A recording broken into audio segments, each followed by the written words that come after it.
keadaan jiwa yang merangsang perubahan-perubahan yang disadari, termasuk di dalamnya perubahan perilaku. Jadi, perilaku kita sehari-hari didasari salah satunya oleh emosi. Next, apa sih pentingnya emosi? Nih, banyak penelitian nih, jurnal 1, 2, 3, 4, dan banyak banget jurnal yang meneliti tentang emosi. Kesimpulan dari banyak jurnal tadi menyatakan bahwa ternyata emosi itu berpengaruh terhadap prestasi, kemudian emosi itu berkaitan erat dengan kecemasan, dengan kontrol diri, kemudian dengan pengambilan keputusan dan juga konflik. Jadi intinya emosi itu mempengaruhi atau berpengaruh terhadap apa yang kita tampilkan sehari-hari.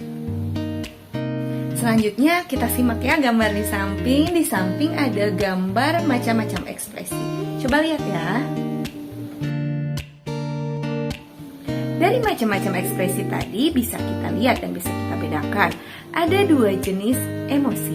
Yang pertama, emosi positif, diantaranya senang, cinta, bahagia. Kemudian yang kedua adalah emosi negatif. Ya, emosi negatif diantaranya sedih, benci, dendam, marah. Lalu seperti apa sih sebenarnya proses pembentukan emosi itu? Bisa kita lihat bersama-sama. Di atas dinyatakan bahwa beberapa pandangan teori kognitif menyatakan bahwa emosi itu tergantung pada individu atau seseorang atau masing-masing orang. Kenapa? Karena menurut pandangan teori kognitif menyatakan bahwa emosi itu terbentuk dari bagaimana seseorang menginternalisasikan atau menginterpretasikan suatu peristiwa yang dialami. Baik itu menurut dia peristiwa itu adalah peristiwa yang mengecewakan, menyedihkan, ataupun sebaliknya. Karena emosi terbentuk berdasarkan interpretasi pribadi, maka setiap orang harus memiliki kemampuan untuk mengendalikan emosi. Kadangkala banyak orang menganggap bahwa emosi itu adalah satu hal yang negatif.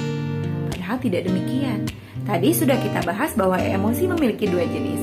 Ada jenis emosi positif dan ada jenis emosi negatif. Apa mengendalikan emosi itu atau seperti apa mengendalikan emosi itu? Mengendalikan emosi bukan berarti kita menahan emosi kita. Namun bagaimana kita menempatkan emosi kita dengan tepat. Menurut para ahli, ada 2 cara nih bagaimana kita mengendalikan emosi kita. Yang pertama ini nih, menempatkan emosi dengan tepat. Seperti apa sih menempatkan emosi dengan tepat itu? Contoh, ketika kita atau kamu atau saya merasa kecewa terhadap seseorang, misalkan terhadap suami saya. Di depan banyak orang, saya tidak menyampaikan kecewaan itu. Mungkin saya hanya diam. Lalu beberapa lama kemudian, setelah emosi saya stabil, saya mencoba mengutarakan kekecewaan saya terhadap suami saya. Nah, itu adalah arti dari menempatkan emosi dengan tepat. Lalu yang kedua ini nih. Yang kedua adalah relaksasi. Di agama kita banyak sekali cara relaksasi. Di agama saya ya Muslim, dan di agama kita yang beragama Muslim, ada cara untuk merelaksasikan diri. Di antaranya, yang pertama, ambil air wudhu, betul tidak? Yang kedua, itu bisa sholat. Yang ketiga, kita bisa ngaji Al-Quran. Dan yang keempat, kita bisa sholat malam, sholat sunat. Ya, itu kalau yang di agama Muslim. Bahkan bagaimana kita atau mencurahkan emosi kita bisa dengan cara berdoa kepada Allah. Doa ketika kita selesai sholat, doa ketika selesai beribadah. Yang selanjutnya relaksasi dengan cara mengatur pernafasan. Kamu atau kalian bisa mengatur pernafasan kalian. Kalian menghirup nafas, dihitung 1-3, Lalu kalian tahan sekitar 5 detik, lalu lepaskan. Ulangi terus sampai kalian merasa tenang. Yang selanjutnya adalah relaksasi otot.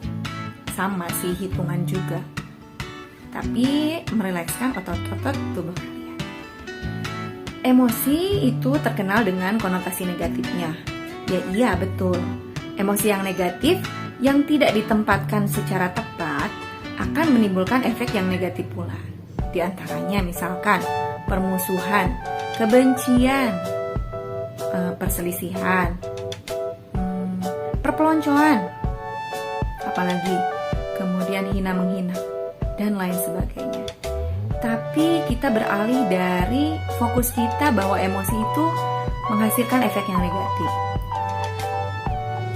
Emosi yang positif bisa menghasilkan efek yang positif. Di antaranya rasa cinta, rasa sayang, persahabatan, komunikasi yang baik. Itu untuk emosi-emosi yang positif. Tapi emosi yang negatif pun jika ditempatkan dengan baik, itu justru akan menghasilkan efek yang bukan yang negatif, yang positif. Apa contohnya? Contoh, jika seseorang sedang bersedih atau galau, mungkin dia akan bisa menghasilkan lagu, mungkin dia akan bisa menghasilkan buku. Itulah contoh emosi negatif yang menghasilkan efek yang positif.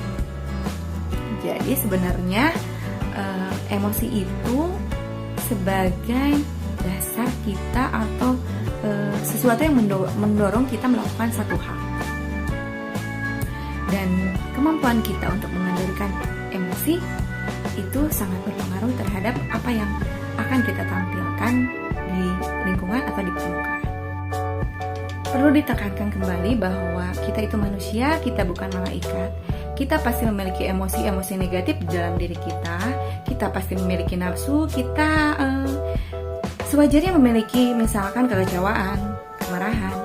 Namun bagaimana caranya kita agar kita mampu menempatkan apa yang kita rasakan itu secara tepat, sehingga apa yang kita perbuat itu tidak menyakiti orang atau bahkan menyakiti diri kita sendiri. Terima kasih. Wassalamualaikum warahmatullahi wabarakatuh.